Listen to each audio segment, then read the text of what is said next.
Meus irmãos, nós estamos com uma série e é bom a gente se reunir para abrir a palavra de Deus. O pastor André sugeriu, desafiou a todos, todos nós e toda a igreja com essa série, Superando Limites. E isso em razão e em função das Olimpíadas, que cativa muita atenção das pessoas. Então, sempre que tem isso, não é a primeira vez, o pastor gosta de conectar, de alguma forma, o púlpito a algum assunto, algum tema que esteja latejante, que esteja muito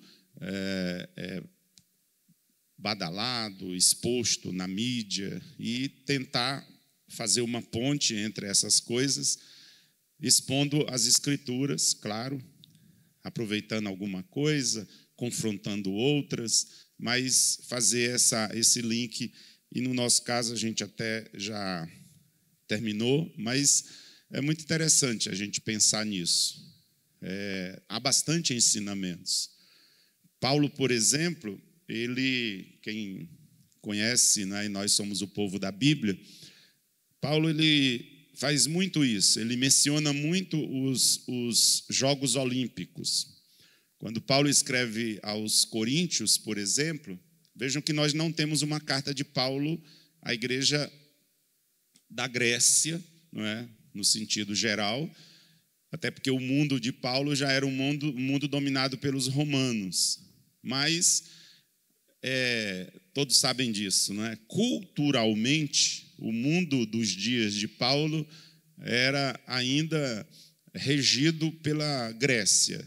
Então, Roma dominava militarmente, mas ainda a cultura grega que permeava na alma e no sangue dos habitantes daquela época. E em Corinto havia os chamados Jogos Istmicos, que eles aconteciam a cada 2 anos e eram extremamente importantes. Só perdia em importância para Atenas, para os Jogos de Atenas. Então, isso não é um assunto desconhecido da Bíblia. E Paulo escreve aos Coríntios e ele menciona isso no capítulo 9, quando ele está falando sobre a sua postura frente à pregação do Evangelho, como ele agia, na tentativa de ganhar mais pessoas para Jesus. Ele mostra toda a sua disposição, todo o empenho que ele demonstrava na pregação do Evangelho. E Paulo diz que tudo que ele fazia era para ser participante do Evangelho. E ele traz essa ideia, traz essa questão dos jogos, que era conhecido de todos ali. A cada 2 anos havia esses jogos, e Paulo diz assim: olha, vocês sabem que todos os que correm no estádio, e todos sabiam, todos os que correm no estádio, todos, na verdade, correm. Mas aí Paulo diz: mas um só leva o prêmio. Todos correm, mas o prêmio é de um só. E aí ele diz: corram, então, correi de tal maneira que o alcanceis. Não que o prêmio da fé cristã seja para um só, mas Paulo está dizendo: ajam como se fosse. Disciplinem-se e pensem nisso. Corram de maneira tal que vocês possam fazer como os competidores. Eles dizem: aquele que luta, ele tira duas modalidades dos jogos: o da corrida e o do pugilismo. Aí ele diz: os que correm com todo esforço, porque embora seja uma multidão, só um leva o prêmio. Tenham essa postura, tenham essa gana, essa garra na vida espiritual. Aí depois ele parte para o pugilismo. E ele diz: aquele que luta, em tudo se domina. E a gente sabe dos sacrifícios que são feitos por essas pessoas que querem conquistar medalhas. Aí ele diz, eles fazem isso para conquistar uma coroa corruptível. Os vencedores dos jogos istmicos e de Atenas, eles recebiam uma coroa, literalmente uma coroa de folhas, uma coroa que era colocada sobre eles, de pinheiro, e Paulo diz isso para uma coisa irrisória. Nós, porém, não, a gente tem um outro alvo, né? A gente tem uma coroa e uma medalha que é incorruptível. Aí ele continua dizendo, volta ao atletismo, e eu corro não como um indeciso, como um maluco. Eu não saio correndo. Paulo diz, eu bato, mas não dando socos no ar. Ele tinha objetivos, é isso que ele está dizendo. Eu luto e eu procuro ser certeiro nos meus alvos. Eu não sou uma pessoa sem objetivos. E ele vai toda hora fazendo isso, puxando e trazendo para a vida cristã e para o próprio ministério, visto que ele era apóstolo. E ele termina dizendo, eu, assim como eles, eu subjugo o meu corpo e eu reduzo ele à submissão.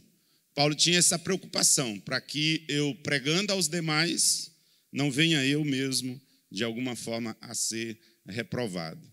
Então, eu quero começar por aqui, nem fiz menção do texto, porque não é esse o texto que eu quero ler com vocês. Eu só estou fazendo menção um pouco para corroborar o pano de fundo dessa série que a gente está trabalhando. Mas eu quero ler com vocês 2 de Timóteo,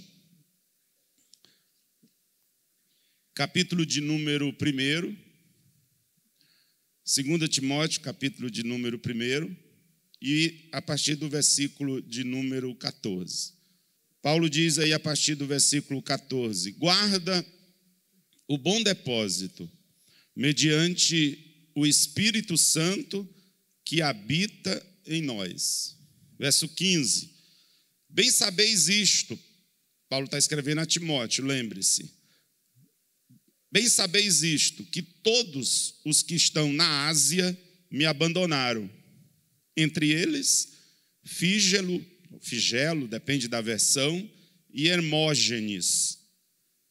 O Senhor conceda misericórdia à casa de Onesíforo, porque muitas vezes ele me recriou e não se envergonhou das minhas algemas ou cadeias. Antes, vindo ele a Roma, diligentemente me procurou e me achou. O Senhor conceda, verso 18, conceda que naquele dia ache misericórdia diante do Senhor. E quantos serviços ele me prestou em Éfeso, melhor o sabes tu, Timóteo. Então, amados, esse texto tem tudo a ver com um pouquinho daquilo que eu falei antes. Eu quero que você pense comigo um assunto bastante importante. Essa carta, a gente chama de carta pastorais, né? O pessoal aí do IBAD, mas, num certo aspecto, todas as cartas de Paulo são pastorais.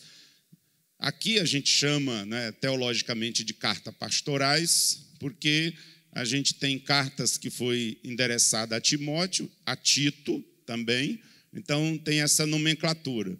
Num certo sentido, porém, todas as cartas de Paulo, pelo menos, né, a gente pode afirmar isso, que são cartas pastorais, porque são escritas por um pastor com objetivos pastorais, evidente.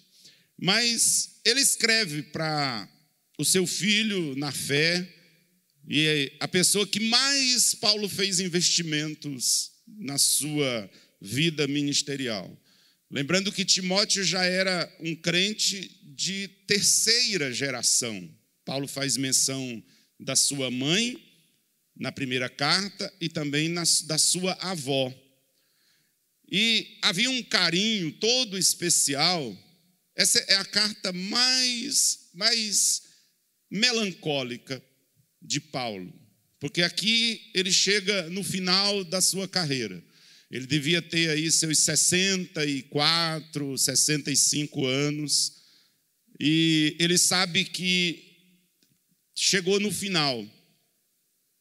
Diferentemente de muitos de nós, em vez de se lamentar, em vez de ficar com mimimi ou reclamando de alguma coisa, ele teria razões para isso, a gente já vai ver. Ele resolve aproveitar as suas últimas oportunidades e energias. Estava num calabouço, numa prisão fétida, que era muito difícil até de localizar, num lugar insalubre, aonde ou as pessoas saíam leprosas ou saíam para o martírio. Dali, Paulo sai para o martírio, mas, em geral, era desses dois destinos. E Paulo, então, resolve escrever essa segunda carta, é o último escrito dele, e investir e aproveitar a oportunidade que tinha para dar instruções, não só a um companheiro mais novo no ministério, mas também àquele que ele mais dedicara a sua vida. E nessa carta, a gente tem aqui uma menção de um personagem quase desconhecido, que é Onesíforo. Ele só aparece, e é dele que eu quero falar aqui bem rapidinho. Ele só aparece nessa segunda carta a Timóteo. Ele é mencionado aqui no capítulo 1, nesses versículos que a gente leu, e ele é mencionado no final da carta. Paulo faz menção novamente dele, quando no versículo de número 4, no capítulo de número 4, e no versículo de número 19, ele diz que manda saudações à casa de Onesíforo. Então, não sei aí se aqui tem alguma irmã grávida, mas está aí uma boa sugestão de nome, não é? Para você pensar aí para o garoto, não é? O que eu quero dizer? Quando a gente fala de Olimpíadas, quando a gente fala de Jogos Olímpicos, as pessoas saem do desconhecido, as pessoas elas saem nomes que nunca ninguém ouviu falar. De repente, essas pessoas estão badaladas, conhecidas, voltam como heróis para o seu país, ou não, né? Mas há as surpresas. Eu achei interessante, por exemplo, acho que eu não vou lembrar o nome agora, mas é daquela atleta de Barras que ela tinha, ou tem, né, duas nacionalidades, a nacionalidade francesa e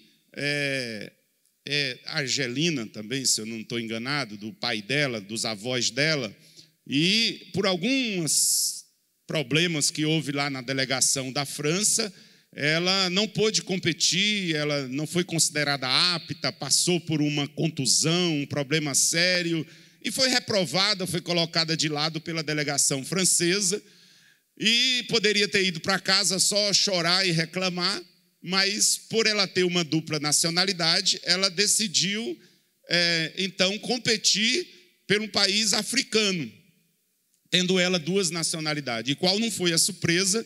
Que ela ganhou medalha de ouro. E aí, né, encheu a internet e as mídias de informações. O pessoal dizia, olha, vai muita gente para a rua, né, da equipe que... Como que reprova uma menina dessa, 17 anos? Como é que eles acham que ela não está apta e ela, então, vai competir e ganha a primeira medalha de ouro do atletismo para o continente africano inteiro, que nunca tinha tido, né, Mário? E aí, a questão é essa, como é que se reprova alguém? Então, ela sai, não é, do anonimato para se tornar uma estrela, e isso é muito comum. Mas nem sempre isso acontece. No caso do nosso irmão aqui, Onesíforo, ele é um ilustre desconhecido. pelo menos aqui na terra. Todos nós precisamos considerar isso. E eu estou aproveitando essa ponte, porque a gente vai estar iniciando uma série lá no Tatetuba e falando sobre esses heróis que são poucos conhecidos. Quando a gente fala de Abraão, convenhamos, não é? A gente está falando de gente do primeiro escalão. Então, falar de Abraão, de José, de Pedro, que apesar das suas falhas era o líder apostólico, ele sempre aparece em primeiro lugar nas listas de apóstolos. Falar de Paulo é falar de gigantes, não é? É falar dos heróis da fé. A Bíblia tem mais ou menos 2.900 personagens. Mas se a gente pega assim esses heróis de primeira grandeza, não são muitos. Apesar das suas falhas, a gente sabe que eles não foram perfeitos, mas quando a gente vai observar com mais detalhes, existe gente assim, pouco conhecido, inclusive anônimos, gente que nós sequer sabemos o nome, e que fosse numa Olimpíada, eles poderiam ter saído do anonimato, do desconhecido, para se tornarem muito conhecidos, não é? Mas nem sempre isso acontece, pelo menos aqui, e no caso é bom que assim seja. Uma das coisas que a gente precisa ser muito cauteloso é esse tempo que a gente está vivendo. A gente vive um tempo muito midiático, um tempo onde todo mundo, não é, tem acesso à mídia, às redes sociais. E isso é bom, mas é perigoso também. Porque um dos problemas que a gente tem nesse tempo de hoje, Paulinho, da igreja, é que a gente tem muitas celebridades e poucos servos. A gente tem muita gente que tenta, de alguma maneira, parecer o que não é, para poder ganhar likes, né, e ganhar aplausos. Eles fazem o contrário de Paulo. Paulo escreve aos Coríntios, em especial a segunda carta, e ele rasga o coração, demonstra suas fragilidades, e essas coisas ninguém posta, não é? A gente só posta as coisas grandes, a gente só posta os feitos heróicos. Paulo diz, eu estou dizendo isso para que ninguém pense de mim mais do que em mim vê ou de mim ouve. O tempo que a gente vive, as pessoas fazem o contrário. Eles querem que os outros pensem dele mais do que ele é e mais do que, na verdade, ele está fazendo, não é? Então, é muito comum isso. E perigoso, como eu disse, porque o reino de Deus, ele não carece de celebridades. O reino de Deus ainda necessita de servos e servas. Deus não reconhece grandões no reino. Deus não reconhece gente especial. Todos para ele, Deus, são especiais. Todos.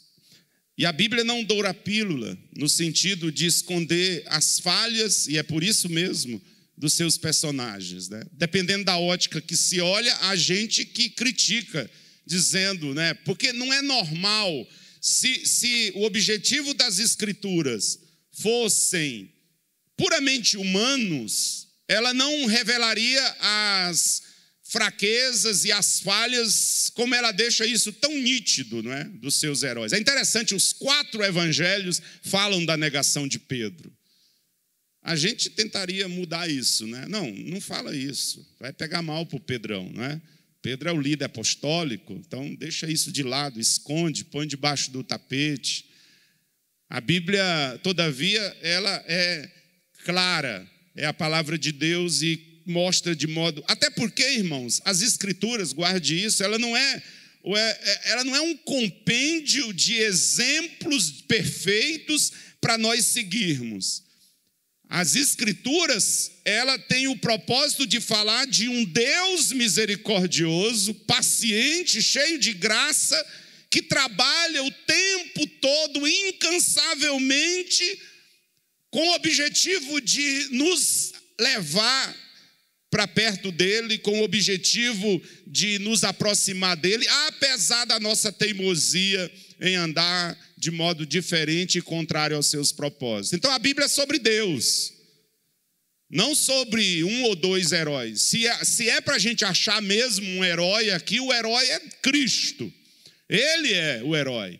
Jesus é o herói. E a gente precisa analisar a Bíblia e ser muito cuidadoso com isso. Acho interessante, por exemplo, né, quando as pessoas mencionam os feitos de Davi, aí todos nós queremos, né, ser o Davi que vence o gigante, não é? Mas ele personifica Cristo, irmãos. O verdadeiro vencedor de gigante não é você, e não sou eu, é Cristo Jesus. E é Ele na nossa vida que nos faz vencedores. Mas como eu disse, não é? A gente elege algumas coisas porque a gente quer, de alguma maneira, é muito do nosso tempo, não é? Muito do nosso tempo. Deixa eu dizer umas coisas bem rápidas aqui, eu quero que você atente para esse personagem. Vejam que Paulo, ele é desconhecido porque a gente lê pouco as Escrituras. Mas no que diz respeito a Paulo, ele gostaria que não fosse. O que tem na vida desse Onesíforo aqui que pode nos inspirar? A Bíblia tem pelo menos 4 tipos de pessoas, resumidamente. Tem aqueles que começaram bem e terminaram bem. Gente assim, que não é que foram perfeitos, mas gente que foi um exemplo, né? A vida deles ou dela foi uma linha constante de fidelidade a Deus, de conduta irretocável, de pessoas como Daniel, que a Bíblia diz que Daniel é lindo esse texto, Daniel 6:4, ele era fiel e nele não se achava nenhum vício e nenhuma culpa. E é os inimigos de Daniel que têm que admitir isso nele. Tentam fazer uma CPI, analisar a vida de Daniel, bota de ponta cabeça, tentando achar alguma coisa para pegar, não acham nada e conclui, nós não vamos conseguir. A gente tem que criar uma armadilha, porque esse Daniel aí é um homem que ele não tem falha, a conduta dele, o temor a Deus a ele faz com que ele sirva o rei com fidelidade, e ele é um homem íntegro e a gente não vai achar nada contra ele. Começou bem e terminou? Terminou bem, Daniel. Tem aqueles que, um segundo tipo de gente é aqueles que começam mal e terminam mal, é o inverso. E aí também tem muita gente, mas a gente pode falar de Herodes, por exemplo, que é um sujeito que a vida é de uma escuridão nas Escrituras. Um dos homens mais perversos da história da humanidade. A Bíblia dá umas notinhas, não é? A ponto dele se sentir ameaçado e mandar matar todas as crianças. Faz um cálculo lá aproximado da idade que Jesus poderia ter, baseado na informação dos magos, e para não cometer falha, ele manda matar todas as crianças e vai dormir, não é? Por isso os seus dias foram trágicos e terminou a vida de um modo horrível, trágico. Mas tem gente assim. Mas também tem aqueles que começaram, o terceiro tipo de gente é aqueles que começaram bem, também tem isso, e terminou mal. E tem várias pessoas assim. Começou bem, começou muito bem, corria bem, se esforçava bastante, tinha objetivos concretos, mas terminou mal. E aí a gente pode pensar em Judas. Judas foi usado por Jesus, irmãos, para fazer milagres. Judas foi usado por Jesus possivelmente para ressuscitar mortos. Você que tem ministério, você que Deus te usa e você já viu muita coisa, atente para isso. Judas viu o poder de Deus ser vazado por meio das suas mãos, porque Jesus envia os 12 em missões. Judas expulsou demônios. A gente pode pensar em Saul, que começou de um modo maravilhoso, brilhante, profetizando, humilde, pequeno. Não é quem sou eu. Tiveram que procurar o cara no meio das bagagens lá. de tão pequeno, mas o menor, né, da tribo de Benjamim e tal, e terminou de um modo, a vida dele depois de um certo momento foi declinando, a ponto de que a Bíblia diz claramente que se fosse nos dias de hoje, diriam que ele se tornou um maníaco, alguma coisa assim. A Bíblia diz que ele era endemoniado mesmo, né? Possesso de demônios. Como é que um homem de Deus, escolhido por Deus, Deus o escolheu através de Samuel, foi ungido assim como Davi, termina desse jeito. Existe aqueles, todavia, que começaram, o quarto tipo de gente, que começou mal e terminou bem. E o Onesíforo, ele se encaixa aqui. Ele é fruto do trabalho de Paulo em Éfeso. Paulo escreve essa carta a Timóteo, mas ele escreve da cidade de Éfeso. Éfeso era uma capital ocultista, onde tinha o templo de uma deusa chamada Diane, uma das grandes maravilhas do mundo antigo. Paulo ficou 3 anos, foi um dos lugares onde ele mais tempo permaneceu, e ganhou Onesíforo e a sua casa para Jesus. Então tem gente assim, como o próprio Paulo, começou mal, mas terminou bem. É aqueles que ouviram a voz de Deus. É o nosso caso, de você e de mim. Jesus foi nos buscar, foi nos encontrar. Onde é que você estava antes de Jesus lhe encontrar? Onde é que você estava antes de ouvir o Evangelho? Como era a sua vida? Alguns de nós aqui, não é exagero dizer que talvez a gente nem estaria vivo mais se não fosse Jesus na nossa história.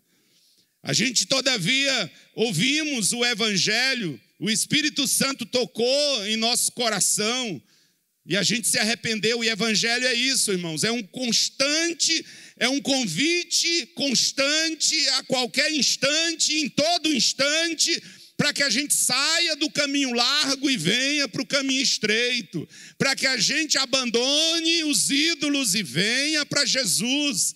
E você, se começou mal, pau que nasce torto não precisa terminar torto. Jesus é especialista em mudar a vida de homens e de mulheres.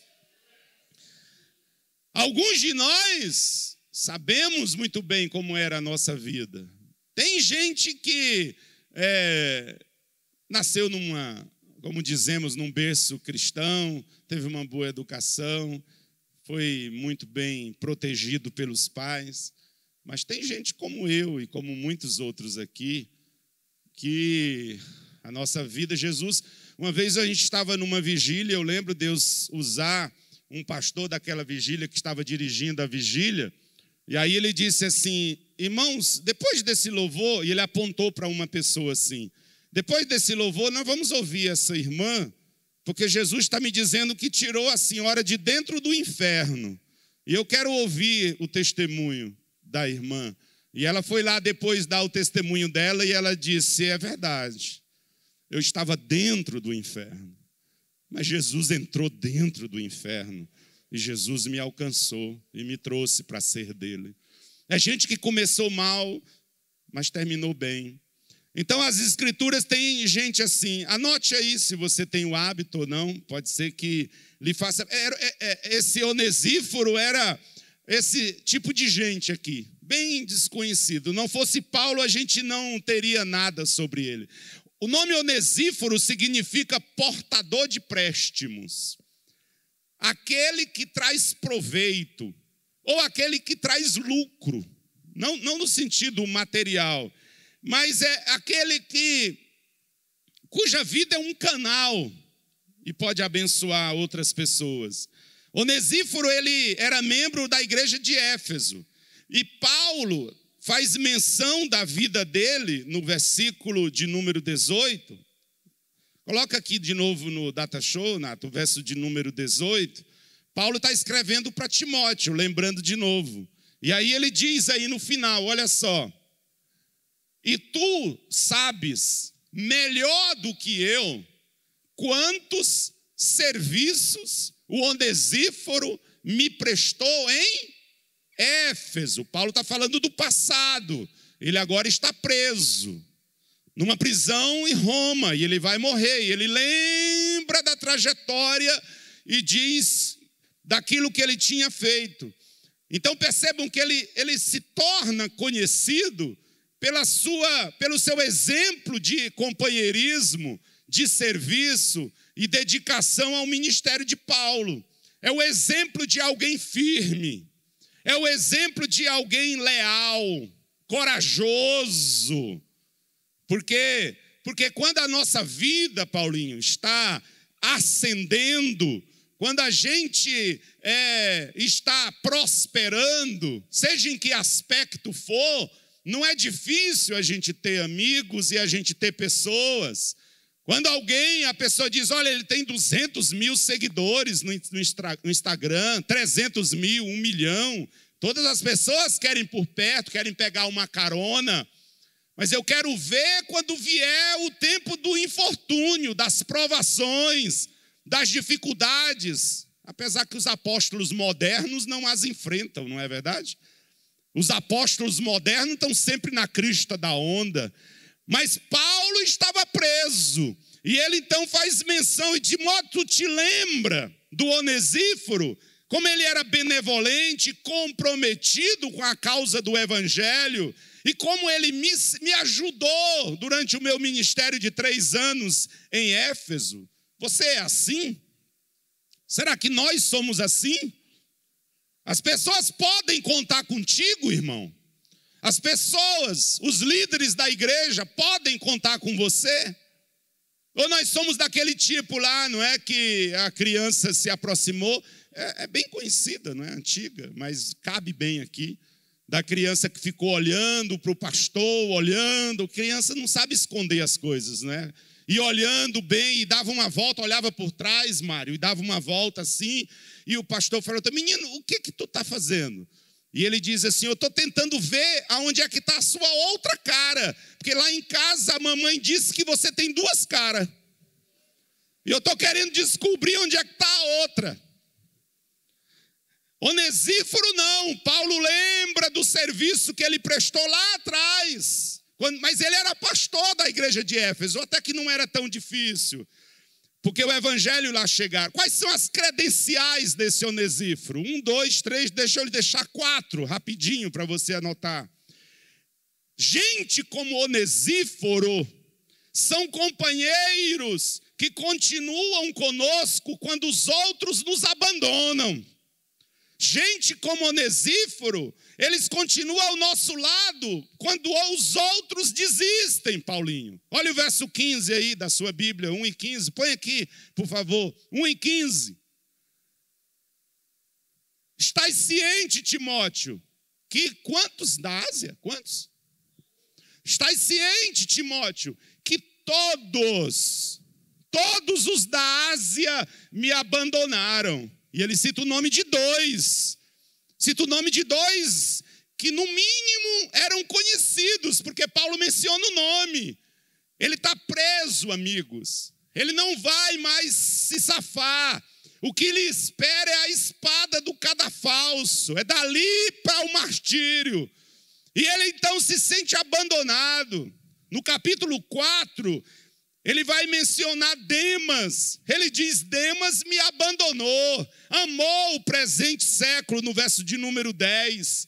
Demas foi para o mundo, me abandonou, Timóteo. Crescente foi para a Galácia, Tito foi para a Dalmácia.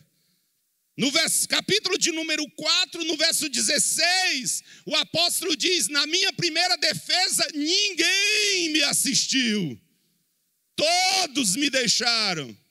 Mas ele não é um ser revoltado, mas Onesíforo não. Ele diz aí, olha, bem sabeis isto, que todos os que estão na Ásia me abandonaram, entre eles Fígelo e Hermógenes. Gente como Onesíforo são aqueles que não andam conosco só por um tempo, só quando as coisas são boas, não andam e não estão ao nosso lado em função de algum cargo ou posição que você possa ter, para tentar tirar alguma lasquinha, mas eles estão porque eles nos amam, porque eles são servos de Cristo e são pessoas confiáveis. Segunda característica, e é bom que a gente lembre disso, gente assim, irmãos, dizem, né? Não precisa ser sábio para saber disso, que os verdadeiros amigos a gente conhece mesmo é nos tempos de crise, é nos tempos de dificuldade. Que gente com quem você pode contar, e não é isso que diz Provérbios 17:17? Em todo tempo ama o amigo, mas é na angústia, Natanael, é na aflição que nasce o irmão. E quando as coisas estão difíceis, aí que a gente sabe com quem a gente pode contar. O nosso querido irmão Onesíforo era desse tipo. E quantos não passaram por isso? Eu trago no meu coração um dia que eu estava no hospital, não por minha causa, mas eu estava lá no hospital e eu estava desesperado. E aí a gente pensa assim, para quem que a gente liga, não é? Para quem que a gente informa? E eu lembrei de uma pessoa, amiga do reino. E lá do hospital eu liguei para ela. E o telefone atendeu, Mário. E aí do outro lado eu perguntei, o que é que você está fazendo? Sabe o que ela disse? Falou, Pádua, eu não estou fazendo nada que eu não possa parar agora. O que é que você está precisando? É gente assim, não é? Segunda característica do Onesíforo é que gente como Onesíforo é fonte de satisfação. Coloca o verso 16 para mim. É fonte de alegria. A palavra ânimo, deixa eu ver essa versão que eu pedi a Ara exatamente por isso. Olha o que diz esse texto. O Senhor conceda misericórdia à casa de Onesíforo, porque muitas vezes, diga comigo, muitas vezes, ele me deu ânimo, ele me recriou o espírito, depende da versão, ele trouxe alegria para o meu coração. Paulo está dizendo, olha, gente como Onesíforo é fonte de satisfação, porque tem aqueles que se aproximam com a pá na mão, para jogar terra, para cavar a cova, para dizer, você não sai dessa mais. Olha, a casa caiu para você. Tem gente que ouve um barulho e nem sabe do que é e já descarta você. Ou gente que na verdade nunca gostou e diz, eu sempre tive um pé atrás, eu sempre imaginei alguma coisa. Ou gente que nem sabe da história, mas ouve alguma coisa e aí vem com aquela frase maldita, onde tem fumaça, tem, mas ele nem sabe o que está acontecendo. Onesíforo não é assim, Paulo diz, ele é fonte de satisfação. Trouxe ajuda para Paulo. Não fica claro se é financeiro, se era mantimento, ou se era só a presença corporal. Terceira característica de Onesíforo, eles são servos nas piores circunstâncias. Verso 17, coloca para mim, que a gente leu. Paulo estava preso em Roma. O Onesíforo saiu de Éfeso e foi até Roma. Irmãos, Paulo era um preso político do império, acusado de fazer parte do incêndio que destruíra Roma, não é? A gente sabe isso da história, que Nero precisava de um bode expiatório. Ninguém melhor do que o líder daquele movimento que estava surgindo, que era o cristianismo. Mas o Onesíforo vai lá em Roma e procura, olha o que Paulo diz, ele me procurou o quê? Solicitamente. Verso 17, a minha Bíblia diz diligentemente. Ninguém revelava onde que um preso estava. Paulo estava em alguma masmorra lá para se destruir e ser depois decapitado. E ele sai, a igreja não sabia. Em Roma, você sabe que era Roma? Roma era muito pior que São Paulo, em termos de número de pessoas. O Império Romano, ele era dono de 50 milhões de pessoas. Roma era a grande capital. Roma tinha na época, os historiadores dizem 1 milhão de pessoas. Como é que se acha um preso? Sem nenhum tipo de comunicação. O Onesíforo saiu procurando e ele sabia disso, não é para se aproveitar, não é para tirar alguma vantagem. Paulo diz, ele me procurou em Roma e até que ele me achou na prisão, ele procurou com diligência até encontrar. Amém? Vamos ficar em pé, por favor, meu tempo acabou. Quando a coisa ficou preta, o Onesíforo não abandonou Paulo. Está entendendo, querido? Você quer amigos mesmo, de verdade? Esqueça essa coisa de multidão. Porque amigos, se for mais do que o número de dedos na mão, é muito. Gente que você pode contar mesmo é pouco. Mas Deus sempre vai colocar eles lá. Pode ter certeza. Pode ter certeza. Em terceiro, em último lugar, quarto lugar, eles serão recompensados pela sua obra. Olha o verso de número 18. Porque para Jesus o Onesíforo não é anônimo. Nem para Paulo, nem para Jesus. Olha o verso 18. O Senhor, e aqui é interessante, os comentaristas acham que quando Paulo escreveu essa carta, o Onesíforo já não era mais vivo. Dalmo. Ele já teria morrido. Porque aqui Paulo diz, olha, que ele ache misericórdia, é uma referência ao dia de Cristo. Que ele ache misericórdia da parte do Senhor. E no final da carta, Paulo manda saudações para a casa de Onesíforo e não para ele. O que é muito provável da gente concluir que ele já não estivesse mais vivo. Mas Paulo está dizendo, aquilo que você semeou, aquilo que você plantou, você vai colher. Se não aqui, vai colher na eternidade, na presença de Jesus Cristo. E ele diz isso aí, que coisa linda. O Senhor conceda misericórdia naquele dia. Vejam que para os que abandonaram, para os dois, o Fígelo e o Hermógenes, Paulo não amaldiçoa. Paulo não fala nada, diferente dos apóstolos de hoje, não é? E os apóstolos de hoje te amaldiçoam. E eu já vi isso. Alguns dias desses aí, tinha um membro de uma dessas igrejas, que eu não sei se é igreja mesmo, que pediu uma carta para sair e tal, e explicou. E aí, né, o apóstolo deu a carta. Mas aí, Paulinho, ele falou assim, antes de você ir, espera um pouquinho. Aí a ovelha esperou e ele... né? Aí ele perguntou, o que é isso, pastor? Eu estou tirando a bênção da sua vida. Né? Paulo não diz nada. Olha, me abandonaram o Fígelo e o Hermógenes. Não diz nada. Mas do nosso irmão querido Onesíforo, ele diz, olha, o Senhor conceda misericórdia a ele e a sua casa. Aquilo que você semeia, que você planta aqui, vai abençoar não só a sua vida.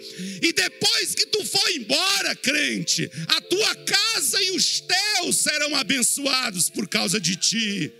Eu tenho certeza que hoje a gente, eu, Paulinho, muitos outros, que já fomos pastoreados por pastores que estão com Jesus, nós recebemos bênçãos, que não fomos nós que plantamos, foram eles que plantaram, mas às vezes não deu tempo de colher tudo, sobrou para ti, sobrou para mim, sobrou para nós. E isso é maravilhoso. Por isso a Bíblia diz, irmãos, 1 Coríntios 15, 58. Portanto, meus amados irmãos, sede firmes e constante, sempre abundante na obra do Senhor, sabendo que no Senhor, se é no Senhor, Você não vai ficar tristinho se o pastor não lembrar do teu nome. Você não vai ficar chateadinho porque não apareceu o teu nome lá na lista dos agradecimentos. Se é para o Senhor, vocês podem ter certeza que o teu trabalho não é vão no Senhor.